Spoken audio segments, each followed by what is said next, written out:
आज के इस वीडियो में हम बात करेंगे क्वांटिटी एप्टीट्यूड का एक बहुत ही इम्पोर्टेंट टॉपिक नंबर सिस्टम। दोस्तों नंबर सिस्टम से हर एग्जाम में क्वेश्चंस पूछे जाते हैं, चाहे वो रेलवे की एग्जाम हो, चाहे बैंकिंग एग्जाम हो, चाहे एसएससी की एग्जाम हो या कोई भी स्टेट लेवल की एग्जाम हो। नंबर सिस्टम से हर एग्जाम में 1 से 2 क्वेश्चंस पूछे जाते हैं। तो दोस्तों आज इस वीडियो में हम जो है नंबर सिस्टम का पूरा टॉपिक कवर कर लेंगे एक ही वीडियो में। तो दोस्तों वीडियो आखिरी तक देखेगा और जितने भी हमारे न्यू मेंबर्स इस वीडियो को पहली बार देख रहे हैं, मैं भी उनसे रिक्वेस्ट करता हूं कि आप हमारे इस यूट्यूब चैनल को सब्सक्राइब कर लीजिए और बेल आइकन को प्रेस कर दीजिए, जिससे क्या होगा, मैं जो भी न्यू वीडियो अपलोड करूंगा उसके सारे नोटिफिकेशन आपको मिल जाएंगे। तो चलिए शुरू करते हैं। दोस्तों नंबर सिस्टम के क्वेश्चंस स्टार्ट करने से पहले मैं आपको कुछ इसके बेसिक कॉन्सेप्ट बता देता हूं कि कौन कौन से इसके बेसिक कॉन्सेप्ट होते हैं, जिससे क्या होगा कि आप क्वेश्चंस को सोल्व करोगे तो आपको क्वेश्चन सोल्व करने में बहुत ही आसानी होगी। दोस्तों इस टॉपिक में, इस वीडियो में जो है मैं पूरा के पूरा ही टॉपिक कवर कर दूंगा और इसके जितने भी टाइप के क्वेश्चंस बनेंगे, मतलब नंबर सिस्टम के जिस टाइप के क्वेश्चंस बनेंगे, सारे के सारे ही टॉपिक टाइप के क्वेश्चंस जो है वो इस टॉपिक में मैं कवर कर दूंगा। तो अब यहाँ पर हम देख लेते हैं सबसे पहले के बेसिक कॉन्सेप्ट क्या है यहाँ पर। तो सबसे पहला फर्स्ट पॉइंट देख लेते हैं हम यहाँ पर, क्या है कि प्राकृत संख्या। दोस्तों सबसे पहले आपको पता होना चाहिए कि प्राकृत संख्या होती क्या है। प्राकृत संख्या मतलब नेचुरल नंबर, मतलब गिनती की संख्या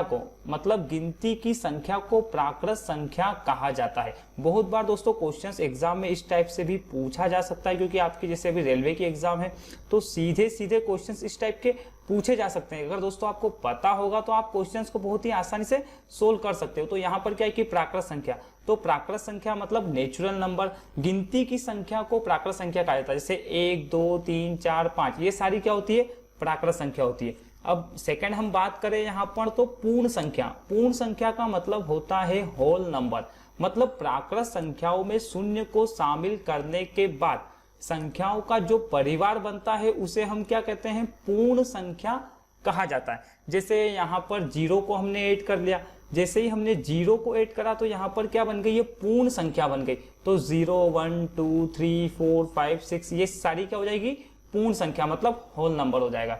नेक्स्ट यहाँ पर क्या है, सम संख्या। बहुत ही इजी है, मैं बहुत ही आपको बेसिक से पढ़ा रहा हूँ। ये पूरा टॉपिक जो है मैं बेसिक से पढ़ा रहा हूँ। अगर आपको ये सारी चीजें आती है तो आप वीडियो को स्किप भी कर सकते हो। यहाँ पर क्या है कि सम संख्या मतलब इवन नंबर, वे प्राकृत संख्या जो 2 से विभाज्य हो, मतलब सम संख्या क्या होती है, जो 2 से विभाज्य हो उन्हें हम सम संख्या कहा जाता है। जैसे 2 हो गया, 4 हो गया, 6 हो गया, 8 हो गया, जो 2 से पूरी तरह डिवाइड हो जाएगी वो क्या हो जाएगी, सम संख्या, मतलब इवन नंबर। अब नेक्स्ट हम यहाँ पर बात करें तो क्या है कि विषम संख्या। विषम संख्या मतलब ओड नंबर, वे प्राकृत संख्या जो 2 से विभाजित नहीं होती है उन्हें हम क्या कहते हैं, विषम संख्या कहते हैं। जैसे 1 हो गया, 3 हो गया, 5 हो गया, 7 हो गया, ये सारी की सारी क्या है, विषम संख्या है। नेक्स्ट क्या है यहाँ पर, नेक्स्ट जो है वो है अभाज्य संख्या है। अभाज्य संख्याएं मतलब होता है प्राइम नंबर। प्राइम नंबर एक से बड़ी वे सभी संख्याएं जो स्वयं एवं एक को छोड़कर किसी दूसरी संख्या से विभाज्य ना हो, अभाज्य संख्याएं कहलाती है। और सबसे छोटी जो अभाज्य संख्या होती है वो 2 होती है। दोस्तों ये जो क्वेश्चन है बहुत बार एग्जाम में सीधे सीधे पूछा जाता है कि सबसे छोटी अभाज्य संख्या या सबसे छोटा प्राइम नंबर कौन सा है। तो इसका जो राइट आंसर होता है वो क्या होता है, 2 होता है। कि कोई जैसे 1 भी कर देता है, 0 भी कर देता है। तो दोस्तों इस टाइप के जो डाउट है वो आपको नहीं होने चाहिए। सबसे छोटी जो अभाज्य संख्या होगी वो क्या होगी, 2 हो जाएगी। जैसे यहाँ पर अभाज्य संख्याओं के मैंने कुछ एग्जांपल, जैसे 2 हो गया, 3 हो गया, 5 हो गया, 7 हो गया, 11 हो गया। अब जैसे आपको अभाज्य संख्या पहचाननी कैसी, जैसे यहाँ पर मैं आपसे बोल देता हूँ कि 2, तो 2 क्या है, ये 2 से डिवाइड होगा या फिर 1 से डिवाइड होगा, ठीक है। मतलब अभाज्य संख्या एक ऐसी संख्या होती है जो खुद से डिवाइड होती है और 1 से डिवाइड होती है और किसी भी से भी डिवाइड नहीं होती है। जैसे यहाँ पर 3 हो गया तो 3 क्या होगा, वो 3 खुद से डिवाइड हो जाएगा या फिर 1 से डिवाइड हो जाएगा। उसके बाद हम यहाँ पर मान ले तो 5 भी क्या होगा, या तो 5 खुद 5 से डिवाइड होगा या 1 से होगा।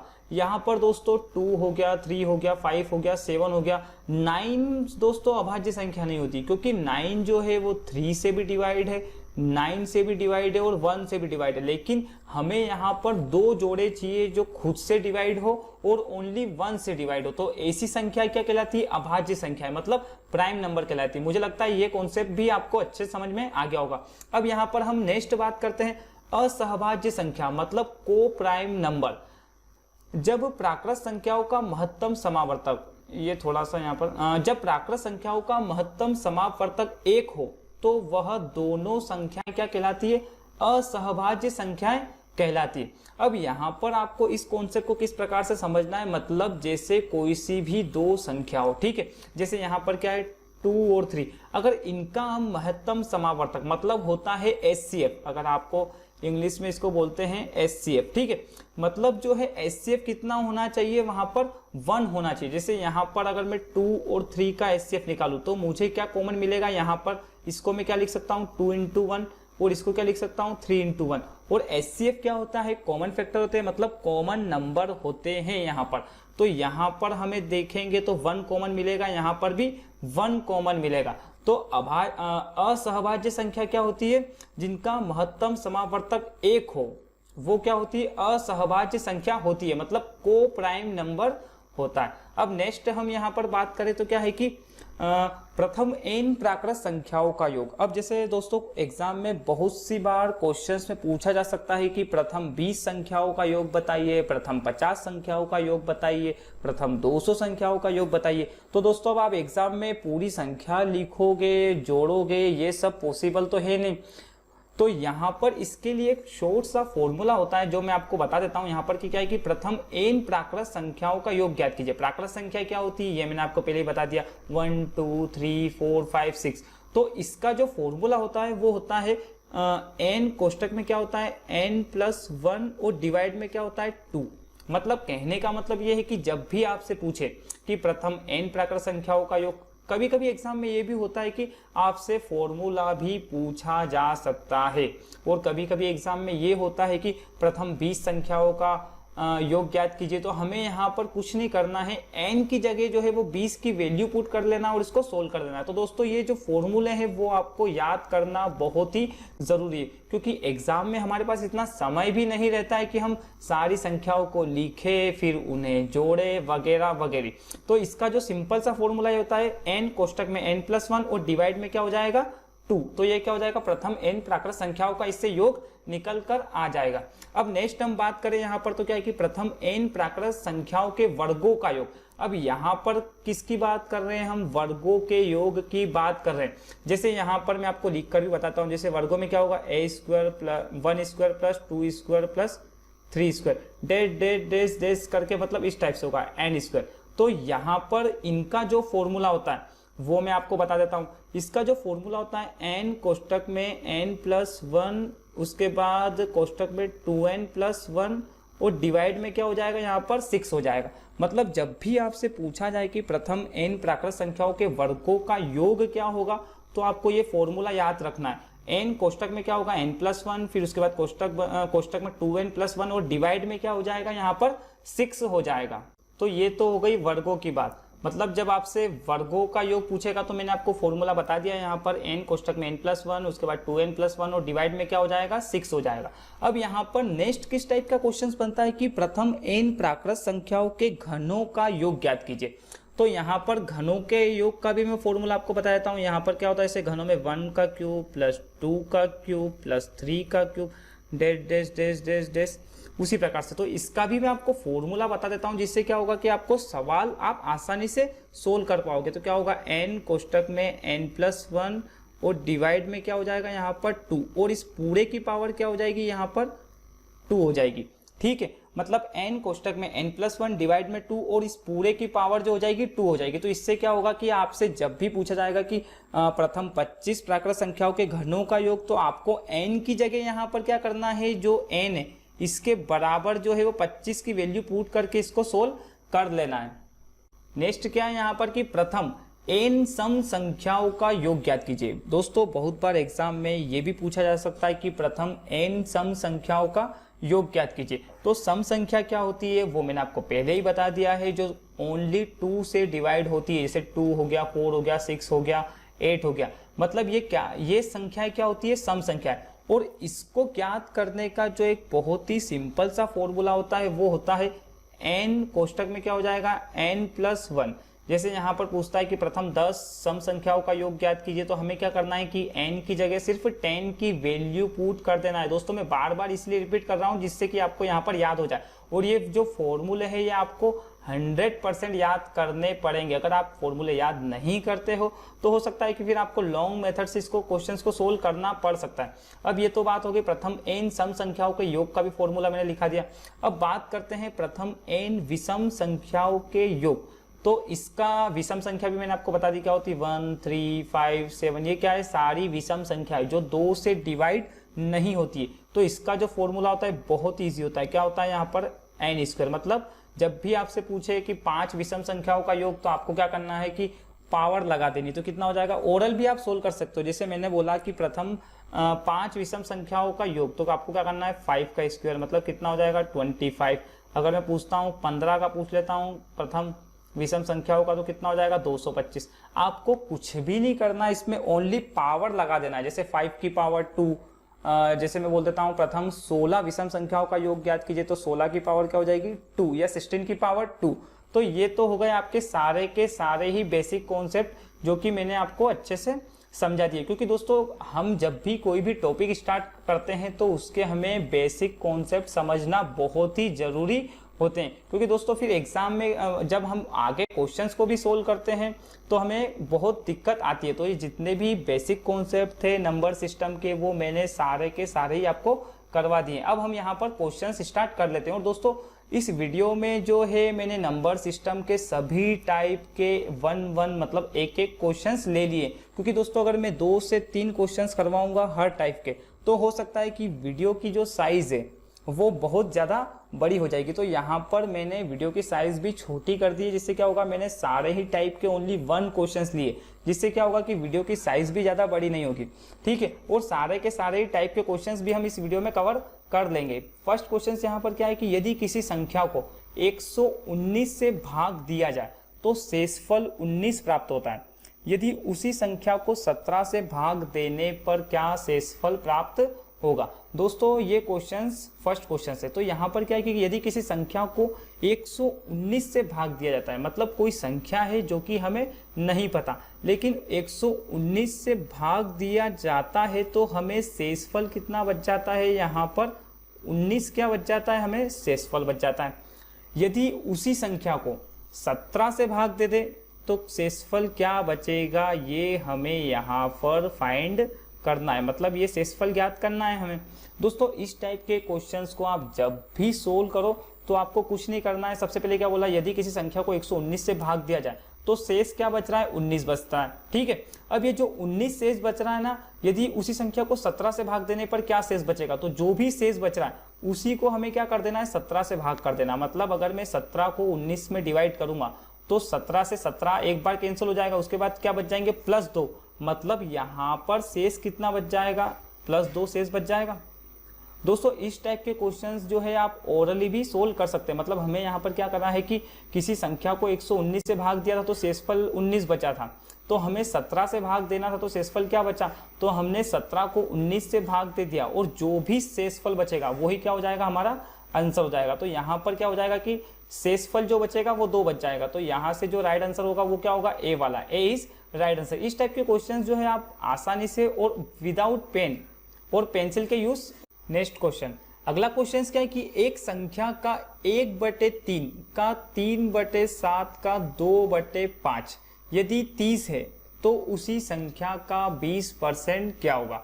मतलब दोस्तों इस सवाल में हमें यहाँ पर ये गिवन है कि एक संख्या है जिसका 1/3 का 3/7 का 2/5 यदि 30 है तो उसी संख्या का हमें क्या फाइंड करना है, 20%। तो यहाँ पर हम वो संख्या मान लेते हैं कि संख्या जो है वो क्या है, x है। अब x का क्या करना है हमें, 1/3 का मतलब क्या होता है, मल्टीप्लाई। तो 1/3 मल्टीप्लाई उसका भी क्या करना है, 3/7 मल्टीप्लाई कितना है, 2/5 बराबर कितना है, 30 है।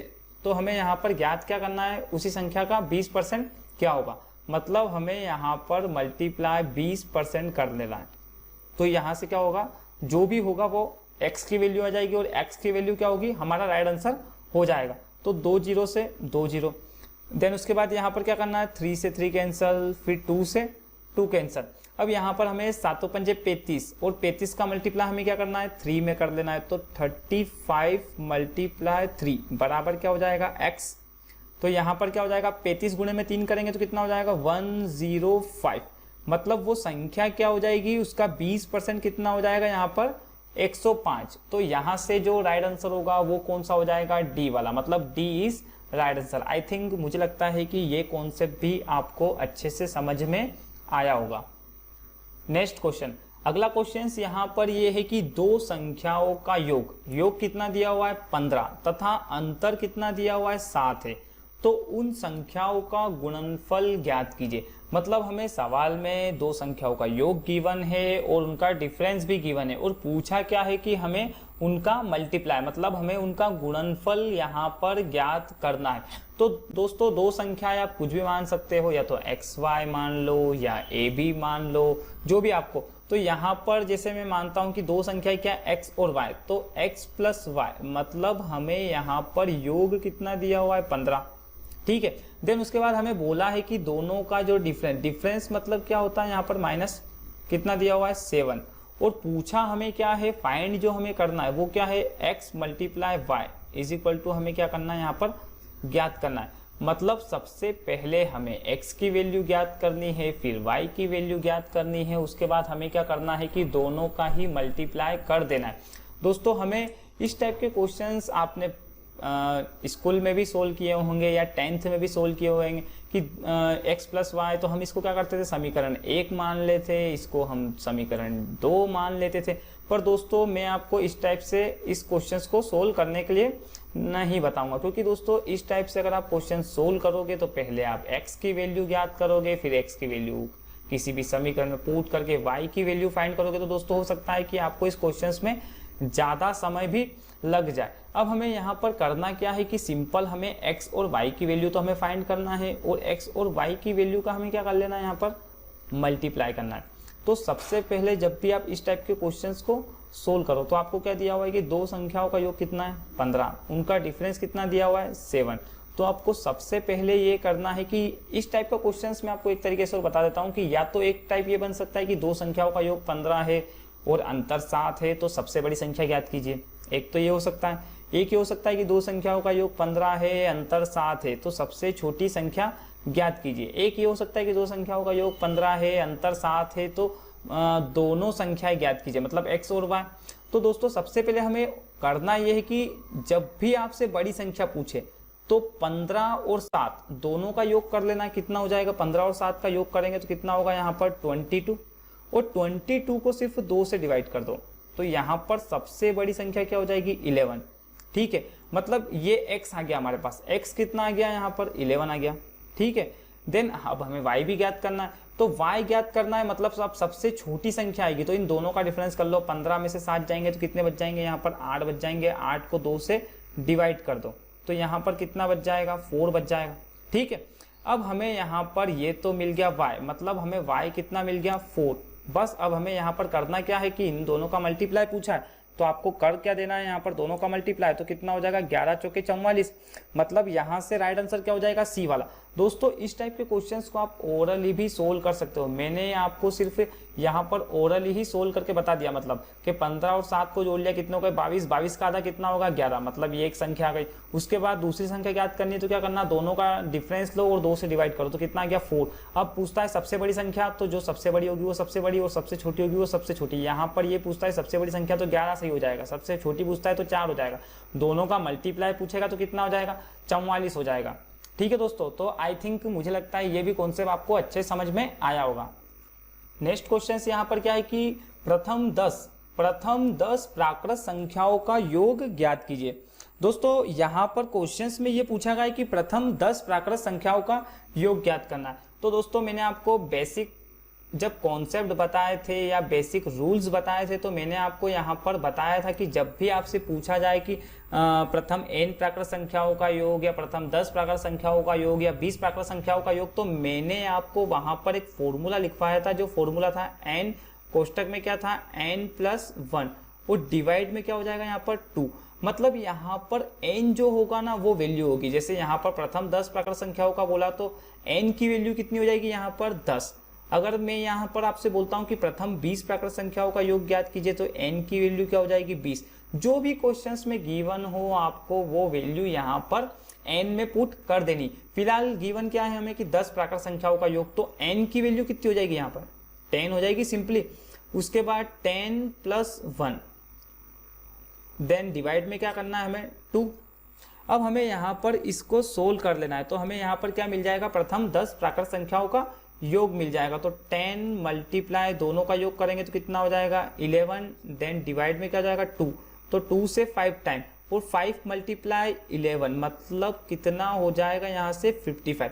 तो प्रथम 10 प्राकृत संख्याओं का योग कितना हो जाएगा 55। तो यहाँ से जो राइट आंसर हो जाएगा वो हो जाएगा डी वाला। दोस्तों जब आप, हो सकता है कभी एग्जाम में ये भी हो सकता है कि आप फॉर्मूले को भूल जाओ, तो जब दोस्तों छोटी संख्याएं दी हो तो आपको सोल्व करने में दिक्कत नहीं आएगी, तो आप ऐसे भी सोल्व कर सकते हो 1 2 3 4 5 6 7 8 9 और 10। लेकिन दोस्तों दिक्कत कब आती है, जब मैं आपसे बोल देता हूं कि प्रथम 80 प्राकृत संख्याओं का योग ज्ञात कीजिए, तो आप 80 तक नंबर तो नहीं लिखोगे और उनको जोड़ोगे तो नहीं, क्योंकि दोस्तों हो सकता है कि एग्जाम में इतना भी समय नहीं रहता है कि एक क्वेश्चन सोल्व करने के लिए हम 2-3 क्वेश्चंस को छोड़ दे। तो दोस्तों अगर ये फॉर्मूला अगर आपको याद रहेगा तो आप इस टाइप के क्वेश्चंस को आसानी से सोल्व कर पाओगे। नेक्स्ट क्वेश्चन, अगला क्वेश्चन क्या है कि प्रथम 15 प्राकृत संख्याओं के वर्गों का योग ज्ञात कीजिए। दोस्तों इस टाइप के जब भी आप क्वेश्चन सोल्व करो तो आपको क्वेश्चंस को भी समझना बहुत जरूरी हो जाता है, क्योंकि बहुत सी बार हम एग्जाम में जब होते हैं तो हम कभी कभी ये भी होता है कि हम क्वेश्चंस को सही नहीं पढ़ते हैं, जिससे होता क्या है कि यहाँ पर क्वेश्चंस मिस हो जाता है, क्योंकि यहाँ पर हमें वर्गों का योग ज्ञात करना है, ना कि प्रथम 15 प्राकृत संख्याओं का योग। तो आपको जो है एग्जाम में जब भी आप क्वेश्चन सोल्व करो तो आपको पूरा क्वेश्चंस अच्छे से भी पढ़ना चाहिए, जिससे गलती होने के चांस क्या बहुत ही कम होते हैं। मतलब क्वेश्चंस में ये बोला है कि प्रथम 15 संख्याओं के वर्गों का योग ज्ञात कीजिए। तो जब भी वर्गों का योग ज्ञात करना होता है तो मैंने आपको फॉर्मूला लिखवाया था, यहाँ पर क्या था n कोष्टक में n+1, देन उसके बाद क्या हो जाएगा 2n+1 और डिवाइड में कितना हो जाएगा यहाँ पर 6। ठीक है, अब यहाँ पर n की वैल्यू कितनी हो जाएगी 15 हो जाएगी। सबसे पहले हम वैल्यू को पुट करते थे 15, उसके बाद यहाँ पर क्या हो जाएगी 15+1, देन यहाँ पर क्या हो जाएगी 2 मल्टीप्लाई 15+1 हो जाएगी, और डिवाइड में क्या हो जाएगा यहाँ पर 6। अब सिंपली हमें क्या इसको सोल्व कर लेना है, तो 15 देन उसके बाद मल्टीप्लाई कितना हो जाएगी 15, और उसके बाद ये कितनी हो जाएगी 16 मल्टीप्लाई 15 2 30 और 1 31। ठीक है, देन डिवाइड में हमें क्या हो जाएगा यहाँ पर 6। तो इसको हम सोल्व कर लेते, तो क्या होगा 3 पंजे 15, फिर 3 से क्या होगा 2 बार, और 2 से इसको सोल्व करेंगे तो कितना हो जाएगा 8 हो जाएगा। बस हमें इसका मल्टीप्लाई कर लेना, तो 5 का मल्टीप्लाई 8 में करेंगे तो कितना हो जाएगा 40 गुणे में कितना हो जाएगा 31। तो बस आपको मल्टीप्लाई कर लेना, तो 0 4 और यहाँ पर क्या हो जाएगा 4 3 12, मतलब कितना हो जाएगा यहाँ से 1240। तो यहाँ से जो हमारा राइट आंसर हो जाएगा वो वाला क्या हो जाएगा कि ए।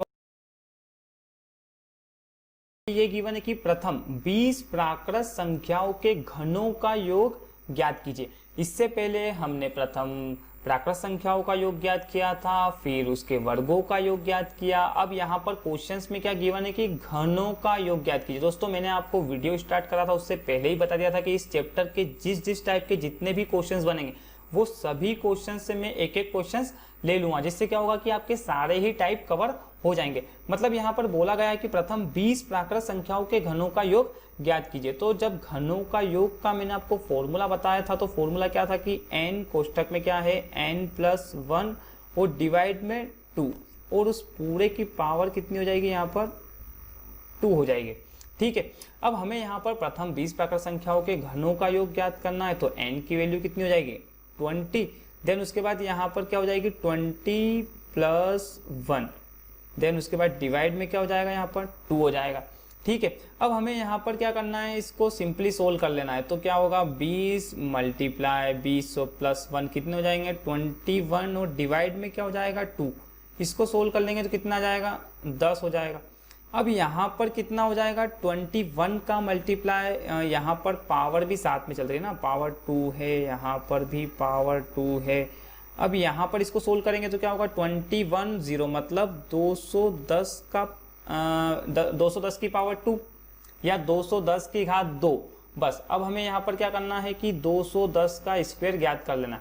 दोस्तों अगर आपको 21 का स्क्वायर याद है तो इस क्वेश्चन को आप आसानी से सोल्व कर सकते हो। 21 मल्टीप्लाई 21 कितना हो जाएगा 441 और 0 का मल्टीप्लाई 2 0 में हो जाएगा तो कितना हो जाएगा 2 टाइम्स 0 मतलब कितना हो जाएगा यहाँ पर 44,100 इज राइट आंसर। मतलब यहाँ से जो राइट आंसर होगा वो कौन सा होगा सी वाला, सी इज राइट आंसर।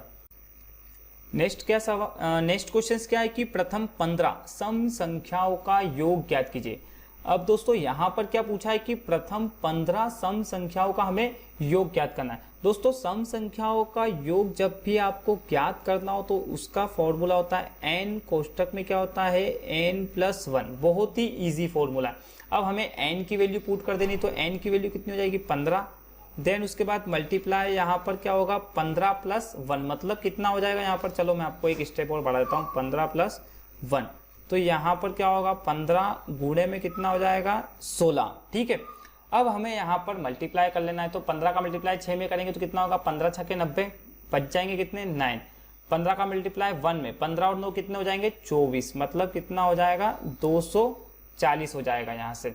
तो यहाँ से जो राइट आंसर होगा वो कौन सा होगा ए वाला, A is right answer. Next question, next क्या है कि 35 तक की सम संख्याओं का योग ज्ञात कीजिए। दोस्तों इस टाइप के क्वेश्चंस को भी समझना बहुत जरूरी होता है क्योंकि यहाँ पर बोला क्या गया है कि 35 तक की सम संख्याओं का योग हमें ज्ञात करना है। दोस्तों यहाँ पर जब हम बात करते हैं कि 35 तक मतलब कहने का मतलब ये है कि 1 से लेकर 35 तक की सम संख्याओं का हमें क्या ज्ञात करना है, योग ज्ञात करना है। अब दोस्तों यहाँ पर हमें पता है कि 35 तक की सम संख्या मतलब अगर आप नोट करते हो तो अगर मैं 35 को 2 से डिवाइड करता हूँ तो मुझे 17 मिलेगा। उसके बाद मतलब 17 का डबल कितना होगा 34 मतलब एक संख्या तो 17 होगी और एक संख्या क्या होगी 18 मतलब या तो 18 सम संख्या होगी या 17 सम संख्या होगी या तो 17 विषम संख्या होगी 18 सम संख्या होगी। पर दोस्तों अब हमें यहाँ पर पता कैसे चलेगा कि कितनी सम संख्या है कितनी विषम संख्या है।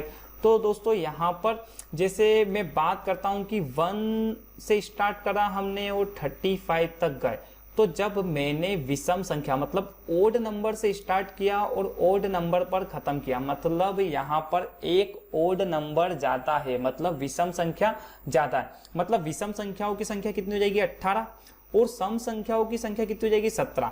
मतलब इन दोनों को फिर जोड़ोगे तो कितना मिलेगा 35 ही तो मिलेगा क्योंकि 17 का डबल 34 और एक 35 मतलब 17 सम संख्या है। अब हमें यहाँ पर पता चल चुकी है कि 1 से 35 के बीच में टोटल कितनी सम संख्या है 17 मतलब n की वैल्यू कितनी मिल गई हमें 17 मिल गई। अगर विषम का पूछता तो n की वैल्यू कितनी मिल जाती है हमें 18 मिल जाती। क्लियर है, मतलब मुझे लगता है ये भी जो भी फंडा है आपका क्लियर होगा। मतलब हमें सम संख्याओं की वैल्यू मिल चुकी है 17 और पूछा क्या है कि 1 से 35 तक की सम संख्याओं का योग ज्ञात करना है। मतलब फॉर्मूला तो आपका हर केसेस में सेम ही है ना, n कोष्टक में n+1। बस इसको सोल्व कर लो। यहाँ पर n की वैल्यू 17 हो गई मल्टीप्लाई n+1 मतलब कितना हो जाएगा 17+1 मतलब यहाँ पर कितना हो गया 18 हो गया। क्लियर है, अब हमें यहाँ पर क्या करना है मल्टीप्लाई कर लेना है। तो 17 का मल्टीप्लाई 18 में करना है तो यहाँ पर आप मल्टीप्लाई कर लो 7 8 56 की 6 बच जाएंगे कितने 5। उसके बाद 7 का मल्टीप्लाई 1 में 8 का मल्टीप्लाई 1 में मतलब 7 और 8 15 और 5 20 0 बच गए कितने यहाँ पर 2।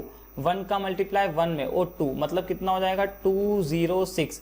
मतलब यहाँ से जो राइट आंसर होगा वो कौन सा हो जाएगा ए वाला मतलब ए इज राइट आंसर।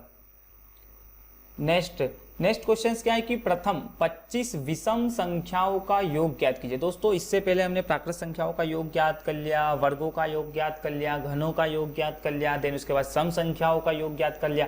अब यहाँ पर बात आती है विषम संख्याओं के योग की। मतलब हमें यहाँ पर ज्ञात करना है कि प्रथम 25 विषम संख्याओं का योग क्या होगा। तो विषम संख्याओं का योग ज्ञात करने का मैंने आपको बहुत ही सिंपल सा फॉर्मूला बताया था।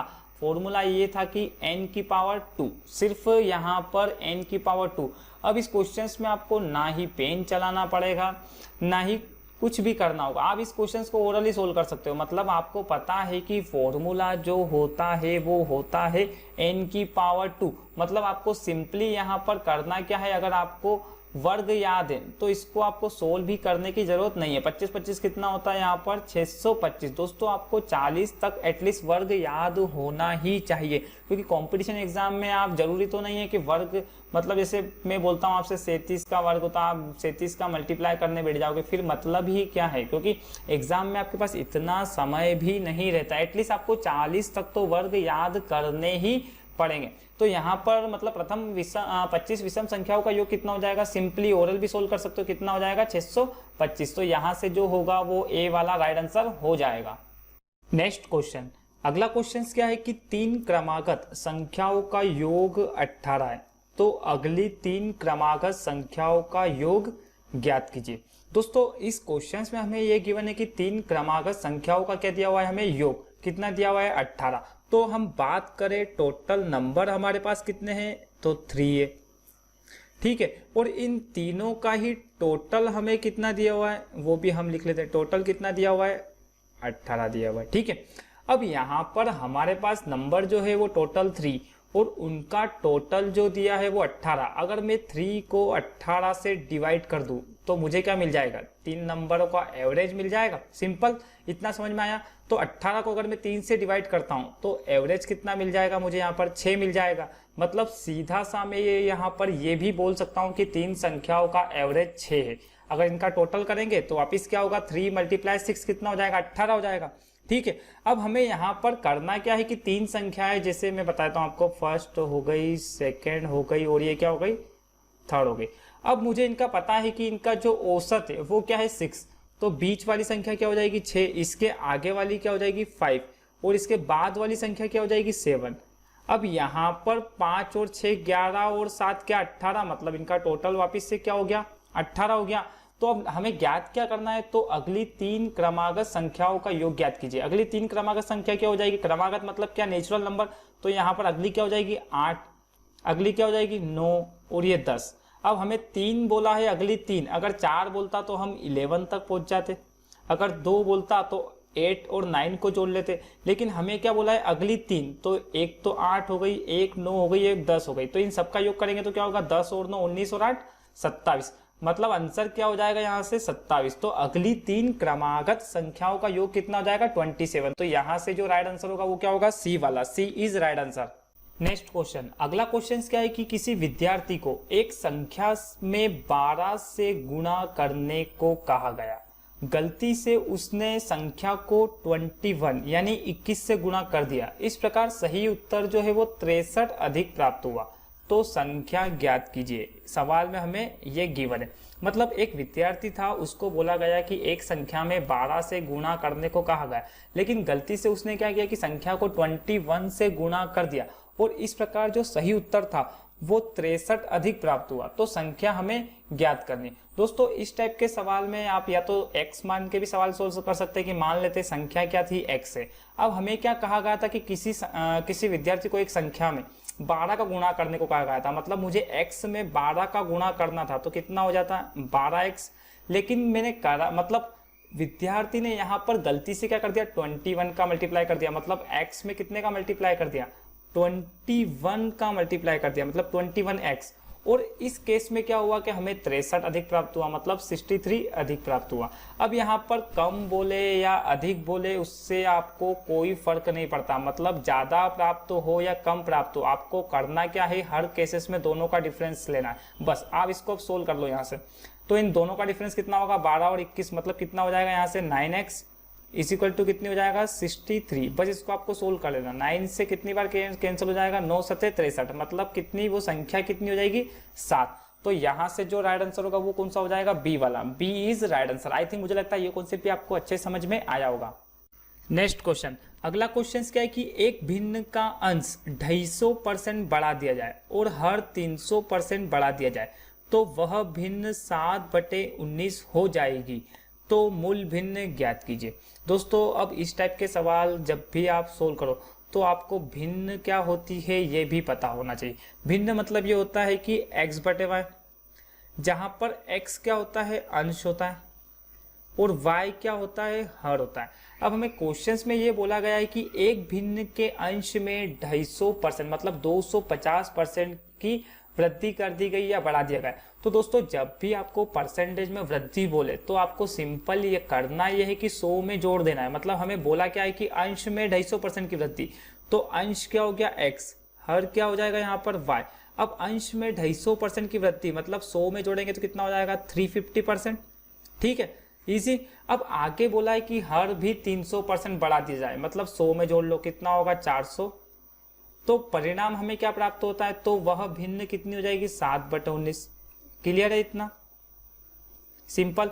जब भी आपको परसेंटेज में वृद्धि बोलता है तो वृद्धि करनी है, कमी बोलता है तो कमी करनी। फिलहाल हमें क्या है, दोनों ही केसेस में वृद्धि का बोला है। अगर यहाँ पर बोलता है कि 50% कमी करनी है या 30% कमी करनी है या 20% कमी करनी है तो हम क्या करते, माइनस करते। लेकिन फिलहाल हमें क्या बोला है कि वृद्धि करनी है 250% और 300%, तो हमने 100 में जोड़कर वृद्धि कर दी। बस अब इसको करना क्या है कि आपको सोल्व कर लेना है। तो यहाँ से हम इसको सोल्व करेंगे तो क्या होगा, 1 0 से 1 0, 7 एकम 7, 7 से कितनी बार कैंसिल हो जाएगा, 5 बार, और 5 से 5 8 40। मतलब यहाँ पर x बटे वाई और ये 8 है, उधर जाएगा तो क्या होगा, मल्टीप्लाई में, तो 8/19। मतलब मूल भिन्न क्या हो जाएगा यहाँ से, 8/19। तो यहाँ से जो राइट आंसर होगा वो क्या हो जाएगा, सी वाला, सी इज राइट आंसर।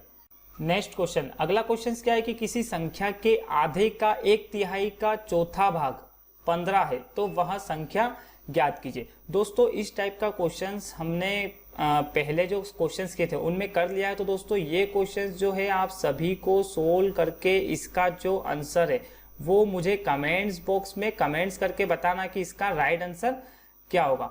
और दोस्तों आप वीडियो को लाइक कीजिए और शेयर भी कीजिए, तो क्योंकि दोस्तों आप वीडियो को लाइक करते हो तो मोटिवेशन मिलता है। तो आई थिंक मुझे लगता है वीडियो आपको बहुत ही अच्छे तरीके से समझ में आया होगा। अगर ये वीडियो आपको पसंद आता है तो प्लीज़ से लाइक करिए, शेयर करिए और कमेंट करिए। और अगर अब तक आपने हमारे इस यूट्यूब चैनल को सब्सक्राइब नहीं किया है तो प्लीज़ से सब्सक्राइब कर लीजिए। Thank you.